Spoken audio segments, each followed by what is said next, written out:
Un gusto saludarlo, profesor Nicolás. Esperando que haya pasado una linda Navidad y un próspero año nuevo. Procedo a presentarme. Mi nombre es Scarlett Martínez y soy estudiante de la carrera de Psicología del primer año. A continuación, les pondré la creación de mi mapa conceptual que tendrá fin para la calificación final de este ramo. A continuación, presentaremos pantalla.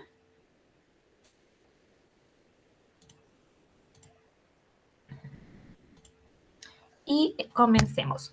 Para mi mapa conceptual he escogido la unidad 1 de los apuntes de clase del ramo estadística, que tiene por nombre la introducción a la estadística y el análisis de datos.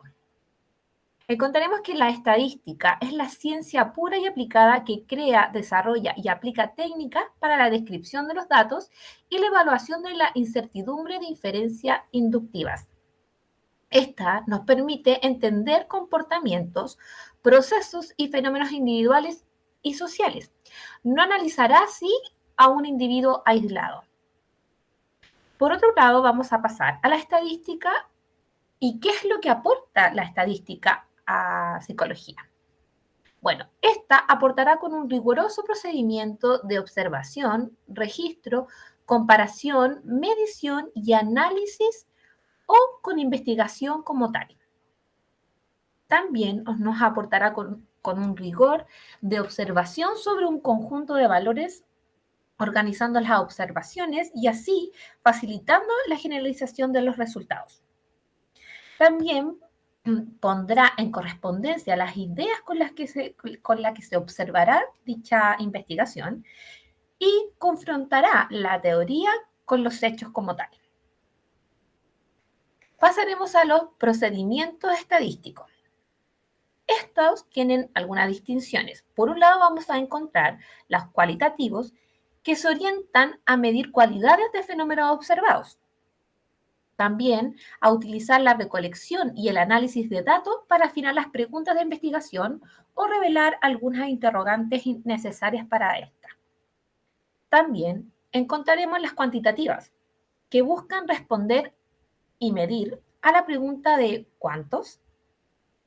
Y así utilizar la recolección de datos para probar la hipótesis, con base en la medición numérica y análisis estadístico, para establecer pautas de comportamiento de las variables estadísticas y probar algunas teorías. Por otra parte, encontraremos las áreas de las estadísticas. Encontraremos así la estadística descriptiva, que serán las que comprenden el conjunto de las técnicas y los métodos que son usados para recolectar, organizar y representar datos en forma de tablas o gráficos. La estadística inferencial, por su parte, considera dos objetivos: la estimulación de parámetros poblacionales a partir de muestras para demostrar y probar así las hipótesis. También encontraremos los análisis de datos cuantitativos, que serán, en cuanto a cuantitativas y cualitativas, podríamos decir que comparten muchas características comunes entre sí. Cada una presenta diferentes estrategias en el desarrollo de los procesos de investigación. Hablaremos así del enfoque cuantitativo. Este se inicia de una serie de ideas de lo que se busca investigar, de la cual, y una vez delimitada, se derivan objetivos y preguntas de investigación. También así se revisa la literatura para construir un marco o una propuesta teórica. De las preguntas de investigación se establecen hipótesis de investigación y se determinan las variables. Así se completa definir las muestras poblacionales que serán estudiadas. La definición de la elección de las muestras, los instrumentos de recolección de datos, el análisis cuantitativo de estos mismos y la prueba estadística de la hipótesis definida. Y por último, y no menos importante, establecer las conclusiones como tal. Esos serían los pasos para hablar de un enfoque cuantitativo. Variables y niveles de medición. Bueno, estos son características que se pueden observar o cualidades o atributos de esta unidad de análisis, que presentan variaciones en ocasiones. Están, por un lado, las excluyentes, y las exhaustivas. Las excluyentes significa que a cada uno le corresponde solo una categoría y no pueden ser incluidas en otra categoría diferente. Por su parte, así, las exhaustivas significará que exige que una variable tenga incluidas todas las posibilidades de respuestas o las posibilidades de variación que puedas encontrar. Así pasamos a las variables que se clasificarán en lo siguiente. Como ya vimos, por un lado se va a clasificar en las cuantitativas, que serán aquellas que adoptan los valores numéricos. Pueden ser discretas o continuas. Así veremos que las variables cuantitativas de tipo discreto son productos de un conteo y por lo tanto tienen un número finito de valores. Se expresan en números enteros. Un ejemplo de esto podría ser la cantidad de hijos que podamos tener, las escuelas que hay en dicha ciudad y los hogares de un país como tal. Así, por otro lado, veremos las variables cuantitativas de tipo continuo, que será el producto de un proceso de medición que tiene un número infinito de valores y que se expresarán en números reales. Por ejemplo, para este sería la estatura de ciertas personas, la temperatura y el ingreso de cada familia. Así pasaremos a las cualitativas, que son las que expresan cualidades, atributos, categorías o características en relación con su nivel de medición. Estas pueden ser nominales u ordinales. Por un lado, las variables cuantitativas de tipo nominal se pueden establecer en orden entre sus categorías. Un ejemplo de este sería el sexo de las personas, el partido político o el estado civil de estas. Las variables cuantitativas de tipo ordinal existen en un orden preestablecido entre sus categorías. Los niveles socioeconómicos y los niveles de satisfacción de un servicio sería el ejemplo de este. La población y la muestra nos hablará que, por un lado, que la población será un conjunto por el cual se está interesado en obtener conclusiones. Generalmente pueden ser muy grandes para abarcarlo, por eso es sumamente importante poder delimitar esta información. Un ejemplo de este sería si se estudia a los profesores de Chile, se debería delimitar en los profesores de tal colegio, o sea, de un colegio en particular. También la unidad de análisis corresponde a qué o quiénes serán estudiados, lo que dependerá del planteamiento del problema y de los alcances de dicho estudio. Un ejemplo para este sería que si nos basáramos en estudiar a los profesores de determinado colegio de la región metropolitana, ahí vemos que podemos delimitarlo. Por otro lado, vamos a encontrar la muestra, que sería el subconjunto de la población sobre el que se tendrá acceso y aplicará las pruebas estadísticas. Debe ser representativa y conformada por miembros seleccionados de la población. Un ejemplo para esto, podríamos hablar sobre que si seleccionáramos solo al 40% de dichos participantes. El marco de la muestra es un marco de referencia que nos permitirá así identificar físicamente los elementos de la población, así como la posibilidad de enumerarlos y seleccionar los elementos muestrales. Un ejemplo para este podría ser la lista de los profesionales o listas de colegio u otras entidades de nuestro país. Bueno, así pasaremos al tipo de muestra. Es importante señalar que el tipo de muestra es un conjunto de procedimientos mediante el cual se selecciona un universo determinado llamado población. Un subconjunto que recibirá el nombre de muestra para llegar al conocimiento de determinadas características de la población a través de la observación y la generalización de esta. Por un lado, así vamos a encontrar el muestreo probabilístico, que serán así todos los elementos de la población que tienen la misma probabilidad de ser escogidos. Se obtienen las características de la población y el tamaño de la muestra por medio de una selección aleatoria o azarosa de las unidades de análisis. Así podemos encontrar las muestras aleatorias simples, que será principalmente las características es que todos los casos del universo tienen al inicio la misma probabilidad de ser seleccionados. Un ejemplo para entender mejor esta parte sería los juegos de azar. En este caso escogí los juegos de la lotería como salen nuestros apuntes. También encontraremos las muestras estratificadas, que se consideran segmentos o grupos de la población como tal. Un ejemplo para este sería el estudio de la ansiedad en adultos. Para esto se necesita saber diferencias entre los hombres o las mujeres. Así encontraremos la muestra por racimo, que serán las diferencias entre las unidades de análisis y las unidades de muestra.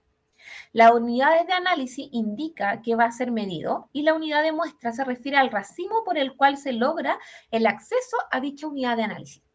Un ejemplo para esta será si se estudiara la depresión en estudiantes, el racimo podría ser universitario o estudiantes de colegios secundarios. Así pasaremos a la muestra aleatoria por conglomerados, que buscará elegir en forma aleatoria, como dice su nombre, a un grupo de conglomerados y posterior realizará así una investigación para liderar la totalidad de los elementos que pretende o que pertenece al conglomerado escogido. Un ejemplo para poder entender mejor este punto sería las facultades o las unidades en una clínica de nuestro país. Así podemos pasar al muestreo no probabilístico, que será la elección de los elementos que no dependen de la probabilidad, sino de las causas relacionadas con las características de la investigación o de quien hace esta muestra. Depende del proceso de toma de decisiones de un investigador o de un grupo de investigadores como tal. Así encontraremos los muestreos por conveniencia, que nos permitirá seleccionar aquellos casos accesibles que acepten ser incluidos, ayudando a la convención o al conveniente acceso o accesibilidad y proximidad de sus sujetos para dicho investigador. Un ejemplo para poder dejar este punto más claro, ya que fui un poco confusa, sería entre todos los bipolares solamente se encontrarían y se estudiarían aquellos que se encontraran atendidos en dicho recinto en particular. Así, podemos pasar al muestreo por cuotas. Para este se segmenta por características sociodemocráticas u otros. Un ejemplo, para dejarlo claro, sería que un hombre o mujer se definiera por un número de encuestado por cuota. O sea, sería en este caso el 40% de hombres sobre el 60% de las mujeres. Y se selecciona los participantes desde ahí. También está nuestro muestreo llamado Snowball, también conocido como bola de nieve, que se utiliza cuando se tiene una población de baja incidencia o individuos que serán de difícil acceso. Para esto se contacta a un individuo en particular y se le pide que pueda traer a sus pares para dicha investigación. Un ejemplo para poder entenderlo mejor sería una persona que sea coleccionista de botellas flúor, que se encuentran muy pocos. O los gemelos, como dice nuestro apunte, los gemelos vitelinos, que son separados cuando son bebés. Así podemos pasar también al muestreo intencional, el cual nos permitirá seleccionar casos característicos de una población limitada. La muestra solo estará influenciada a estos casos y se usará en la población que será muy variable, por lo que la muestra será muy pequeña. Para poder entenderlo, un ejemplo de este sería, entre todos los sujetos con trastornos del sueño, se seleccionará al que más le convenga al investigador para conducir su investigación. Así, podemos pasar al instrumento de medición.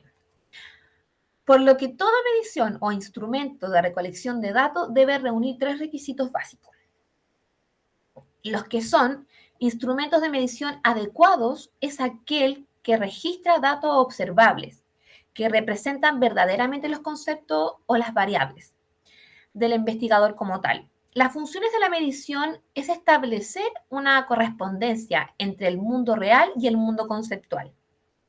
Así encontraremos, encontraremos en esta la confiabilidad, que será un instrumento de medición. Se refiere al grado en que su aplicación repetida al mismo individuo o objeto produce resultados iguales. Para calcular existen diversas estrategias, pero se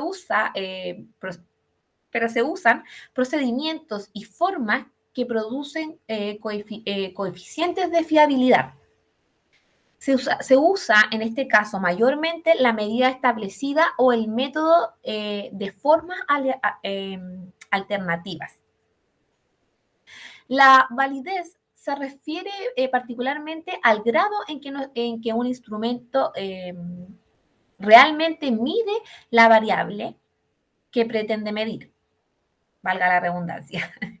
Esta se evalúa sobre la base de todos los tipos de la evidencia. Cuanto más evidencia de validez de contenidos, de criterios y de constructor tenga un instrumento de medición, este se acercará a representar la variable que pretende medir como tal. La validez de contenido quiere decir que será el grado en que el instrumento refleja un dominio específico de un contenido del cual se quiera medir. La variable de criterio establece así la población de un instrumento de medición al comparar sus resultados con otros criterios externos a este. Y la validez de constructor es más bien importante sobre una perspectiva científica y se refiere a qué tan exitoso un instrumento representa y mide un concepto teórico. Y por último, encontraremos la objetividad, que se refiere principalmente al grado en que el instrumento de medición es permeable a la influencia o los sesgos de dichos investigadores.